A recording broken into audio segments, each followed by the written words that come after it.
살릴 수가 있습니다. 호세아라는 말은 예수라는 뜻이고 하나님이 우리를 구원하신다라는 뜻입니다. 근데 1장 1절부터 성경을 6장까지 찾아보면서 우리가 말씀을 나눠보려고 합니다. 아버지의 마음은 어떠하신지 우리가 보기를 원합니다. 1장 1절에 보니까 8명의 사람의 이름이 나옵니다. 우시야, 요담, 아스, 히스기야. 이들은 유다의 왕이요. 또 이 호세아가 북이스라엘 선지자이지만 남유다의 사상을 가지고 남유다의 왕 4사람을 소개합니다.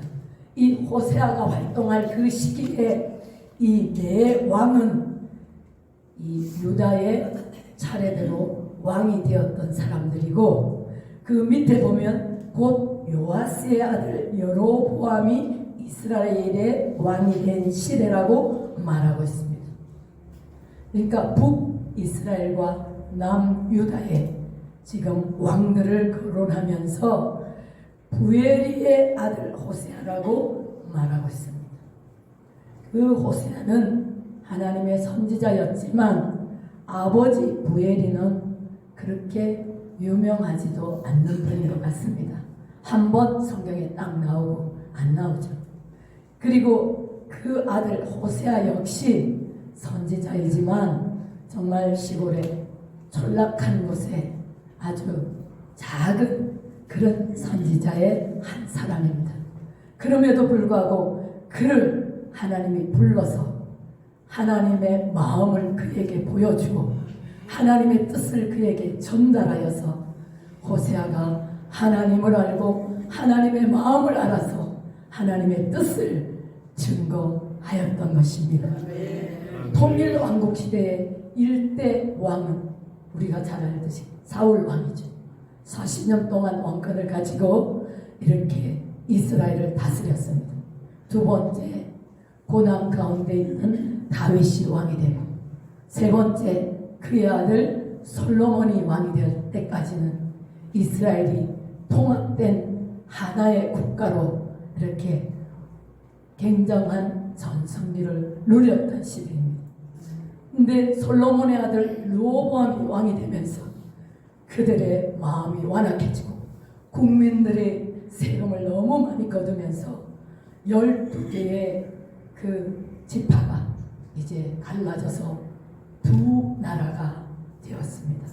그래서 남유다는 르호보암 왕이요, 북은 여로보암 왕의 이렇게 왕으로 출발을 하게 되는 거죠.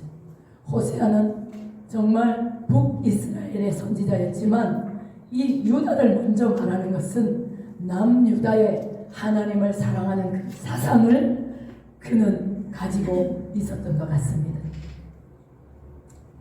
북이스라엘 이 시대는 한 호세아가 마지막 선지자인데 마지막 선지자로 활동할 그 당시에는 물론 엘리야도 있었고 엘리야가 승천하고 엘리사가 있었죠. 그 다음 마지막 선지자로서 자기 나라가 200년의 시간이 흐른 다음에 앞으로 30년 뒤에 이 이스라엘이 망할 것을 예언하는 거예요. 그러나 이 이스라엘은, 북이스라엘은 엄청난 부요와 번영을 누렸던 시기였거든요. 그렇기 때문에 그들은 하나님의 백성이라고 하고 하나님 앞에 예배를 드리고 제물을 가지고 가서 제사를 하지만 그들의 마음은 어느 곳에 있냐면 바알에게 향해 있습니다. 이들은 애굽에서 종이 되었고 종으로 430년 살았던 그들이 광야로 나와서 하나님의 약속과 계약을 맺잖아요. 그렇지만 그들은 하나님을 사랑한다기보다는 이 세상의 부요와 풍요와 물질을 더 사랑했습니다. 그들이 평안하고 안일할 때에 하나님을 마음으로는 떠났다는 것입니다. 이 전체적으로 이 호세아서는 1장부터 3장까지 보면 이 호세아의 개인 결혼 생활을 말하시고 그 다음에 하나님의 마음을 거기에 빗대어서 말씀하고 있습니다. 그리고 4장에서 10장은 왕들과 제사장들의 불의함을 낱낱이 하나님께서 드러내십니다. 그리고 11장부터 14장까지는 그럼에도 불구하고 하나님의 진노보다는 그것을 초월한 하나님의 사랑을 지금 말씀하고 계십니다. 1장 2절에 보면 가슴 아픈 그런 사연이 있죠. 호세아에게 뭐라고 합니까? 호세아에게 말씀하실 때 여호와께서 호세아에게 이르시되 너는 가서 음란한 여자를 맞이하여 음란한 자식들을 낳으라. 이 나라가 여호와를 따라 크게 음란함이니라. 호세아에게 하나님의 마음을 명령하면서 도무지 받아들일 수 없는 음란한 여자를 아내로 삼아서 자녀를 낳으라고 합니다. 그렇지만 하나님의 마음을 깊이 인식한 호세아는 하나님의 말씀대로 바로 순종합니다. 그래서 3절에 보면 그가 가서 디블라임의 딸 고멜을 맞이하였더니 고멜이 임신하여 아들을 낳았다고 말합니다. 하나님의 명령은 호세아에게 두 가지를 말하고 있습니다. 하나는 음란한 여자와 결혼해라. 오늘 우리 이 땅에 사는 부요한 청년들은 두 가지를 양보 못합니다. 하나는 결혼이고 하나는 직장입니다. 요즘은 부모가 이렇게 해라 저렇게 해라 하면 큰일 납니다. 자신의 주장이 너무나 강하고 자기 뜻이 확고합니다. 그래서 절대 양보하지 않습니다. 두 번째 호세아에게 명령한 것은 너는 가서 타인의 사랑을 받아 음녀가 된 여자를 사랑하라는 것이 하나님의 명령입니다. 절대 사랑받을 수 없는 여자를 사랑하라. 더 이상 마음을 줄 수 없는 일을 하나님은 요구하고 계십니다. 사실 결혼은 우리가 굉장히 귀하고 성스럽고 아름다운 것이잖아요. 그런데 내 모든 것을 결혼은 아내가 갖기도 하고 또 그 아내의 모든 것을 남편이 갖는 것입니다. 그리고 결혼 안에는 남편과 아내가 서로 지켜야 될 신의가 있습니다. 전혀 신뢰할 수 없는 아내를 맞아 자식을 낳고 사랑해라. 이것이 말이 됩니까? 우리로서는 용납이 어려운 것입니다. 여러분과 저가 과연 이런 결혼을 할 수 있을까요? 호세아는 그대로 순종합니다. 하나님의 아버지의 마음을 절절히 알았기 때문입니다.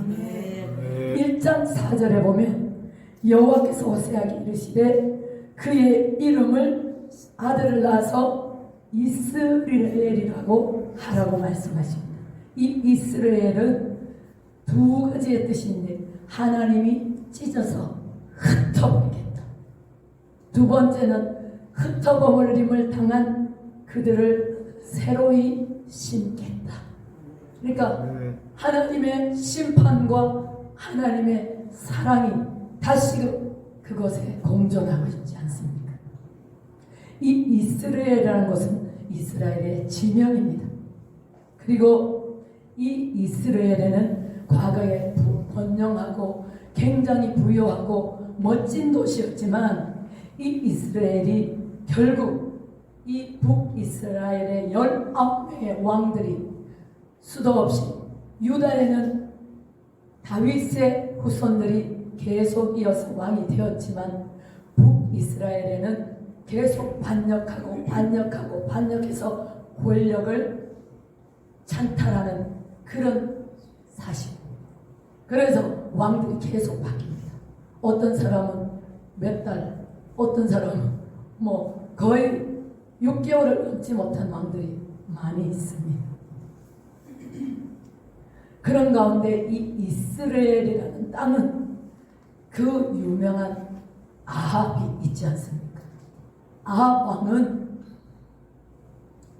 특히 그는 이방 여인을 만나서 그 아내를 삼았기 때문에 그 땅은 정말 850명을 데려와서 그렇게 바알 선지자들을 데려와서 그 땅을 완전히 하나님의 땅에서 불의한 땅, 그 음란과 그러니까 음란처럼 음란하듯이 이 악한 신들을 섬겼다는 것입니다. 그래서 하나님이 흩어버린다고 말씀하고 있죠. 1장 2절에 하반절에 보면 말씀하셨듯이 이 나라가 여호와를 떠나 크게 음란하니라 하시니, 즉 하나님은 나의 마음을 알아다오. 하나님은 우리에게 항상 약자이십니다. 우리는 그렇다고 이것을 당연히 받아들이거나 하나님을 이용해서는 결단코 아니 되죠. 하나님은 출애굽한 이스라엘을 일방적으로 무엇을 맺느냐면 계약을 맺으시는데 결혼 계약을 맺으셨습니다. 저와 여러분도 하나님과 영적으로 결혼한 사이입니다. 아멘. 출애굽기 6장 7절을 보면 너희를 내 백성으로 삼고 나는 너희의 하나님이 되리니 나는 애굽 사람의 무거운 짐 밑에서 너희를 빼낸 너희의 하나님 여호와인 줄 너희가 알지라. 광야에 그들을 불러내놓고 이렇게 하나님께서 선포하시는 것입니다. 그 이후로 하나님은 이들과 결혼 계약을 맺으십니다. 사실 성경 창세기부터 계시록까지는 거의 결혼으로 이루어져 있다고 해도 과언이 아닙니다.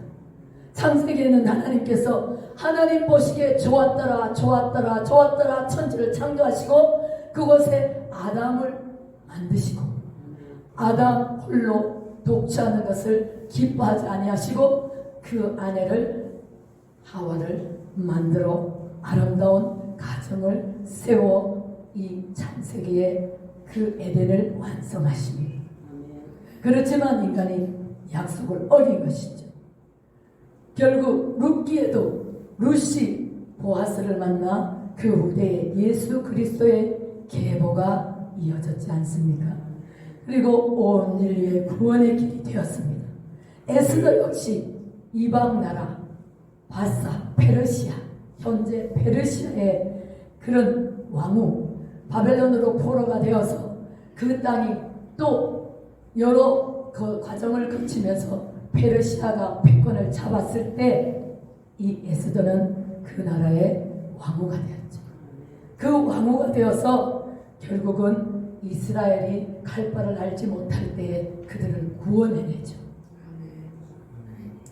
그리고 솔로몬도 술람미 여인과 아가스의 사랑을, 아름다운 사랑을 표현하며 그 사랑을 나누잖아요. 그것이 바로 예수 그리스도께서 우리를 사랑하시는 그 사랑을 표현하고 있습니다. 또한 이 신약에 오면 마태복음 25장에 보면 열 처녀의 비유가 나옵니다. 열 처녀는 예수 그리스도를 믿는 우리를 말씀하시죠. 근데 그 열 처녀에게 신랑을 기다리는 신부로 묘사하고 있습니다.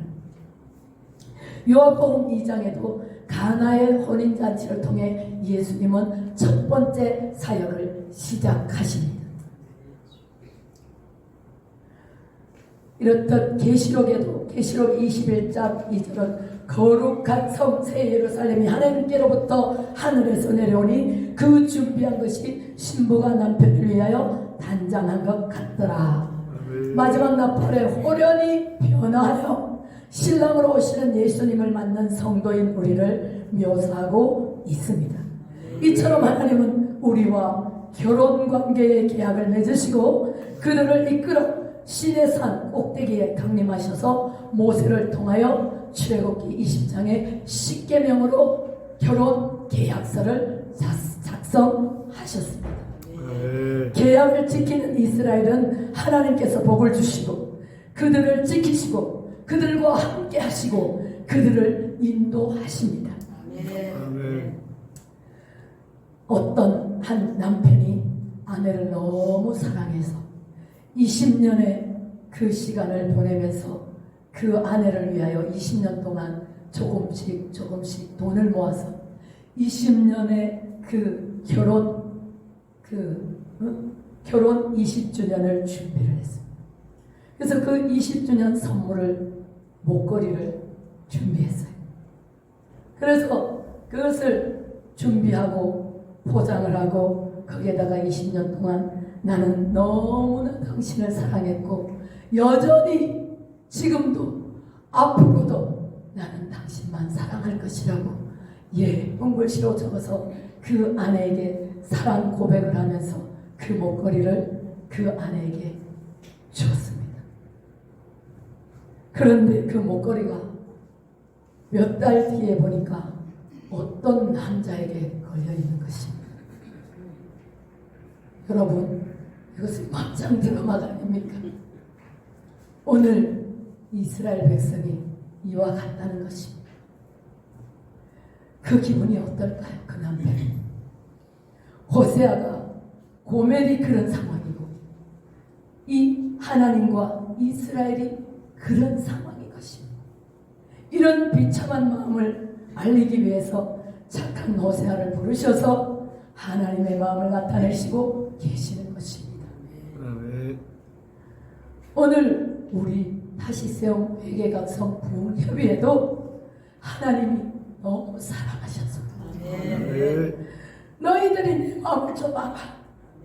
너희들이 네 마음을 좀 알고 너희들이 가서 전해. 전해줘. 내 마음을 좀 전해줘. 그렇게 말씀하고 계십니다.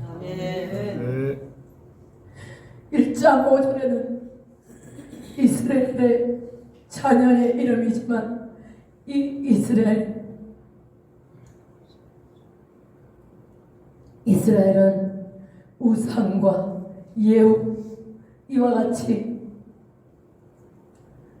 이 아합의 아들 요람왕을 죽이고 또 이어서 열왕기하 9장 14절로 10장 19절에 보면 이와 같은 내용들이 나옵니다. 이 아합은 엘리야가 예언한 대로 전쟁에 나갔다가 길랏 라못에서 죽게 되고 그 마차를 실어 올 때에 그곳에 피가 온 마차에 묻었어요. 그러니까 개들이 와서 그 시체를 핥는 거예요. 그렇게 완나의 왕이 하나님 앞에서 악한 왕으로 하나님만 그냥 늘 마음을 아프게 하고 하나님 뜻대로 살지 못했어요. 그것은 그 안에 이세벨의 굉장한 노력이었죠. 이 이세벨은 시돈, 이스라엘 이웃의 시돈이라는 나라의 그 공주입니다. 자기 아버지는 시돈 왕이고 앱바알입니다. 그러니까 그 바알을 그렇게 섬기고 왕의 이름도 앱바알이에요. 그래서 이와 같이 정략 결혼을 맺어서 서로가 서로 이것은 완전 인간적인 거잖아요. 어떻게 하면 이 나라를 우리의 힘으로 잘 전속할까 하는 헛된 생각인 것이죠. 하나님을 헌신짝처럼 버린 이 이세벨은 자기가 올 때 850명의 바알의 선지자를 데리고 시집을 왔어. 그래서 그 이스라엘 온 땅에 하나님의 모든 예배 처소를 다 완전히 파괴하고 그곳에다가 바알 신당을 차리고 그렇게 해서 850명이 그곳에서 바알을 섬겼던 것입니다. 그리고 온 국민들을 그렇게 바알을 섬기도록 말했습니다. 그뿐만 아닙니다. 이 나봇의 포도원을 그냥 이세벨의 가닥한 머리로 빼앗지 않습니까? 두 사람의 가짜 증인을 세워서 그 조상으로부터 물려받은 그 나봇의 착한 그 포도원 그것을 빼앗아버립니다. 그리고 그를 죽여버립니다. 요한계시록에도 얼마나 이 이세벨이 악하였으면 계속 악한 여인으로 이 이세벨을 말하고 있고 악한 사상, 하나님을 떠난 악한 것들을 이세벨로 표현하고 있습니다. 그뿐만 아니라 이 이세벨의 딸 아달랴는 유다로 시집을 갔습니다. 또 정략 결혼이죠. 그래서 요람 왕과 결혼을 했는데 이 아들 아시아를 낳고 아시아가 북쪽에서 죽었다는 소문을 듣자 어떻게 하냐면 그들의 자기 후손 손자와 형제들과 사촌들과 모든 사람 42명을 모아서 다 죽여버리고 이 아달라라는 여자가 북쪽에서 멸망한 그 아합 왕가를 다시 이 유다의 전통을 세우기 위해서 그것을 그렇게 많은 형제와 자녀를 손자들을 죽여버렸어요. 이렇게 악할 수가 있습니다. 1장 7절에 보니까 내가 유다 족속을 긍휼히 여겨 그들의 하나님 여호와로 구원하겠고 하나님의 사랑은 이스라엘을 향해 불붙는 그런 사랑이었어요. 1장 9절에는 젖된 후에 로루함마를 낳고 젖된 후에 로암미를 또 낳습니다. 로라는 말은 노, 영어에서 노, 아니다라는 말이에요. 그냥 암미, 그냥 하마, 로루하마 이것과는 정반대의 뜻이 되는 것이죠. 로루하마는 내가 다시는 이스라엘 족속을 긍휼히 여겨서 용서하지 않겠다. 로암미는 나는 너희 하나님이 되지 않겠다. 이런 뜻입니다. 2장 4절 우리 한번 볼까요? 2장 4절 5절 함께 읽겠습니다.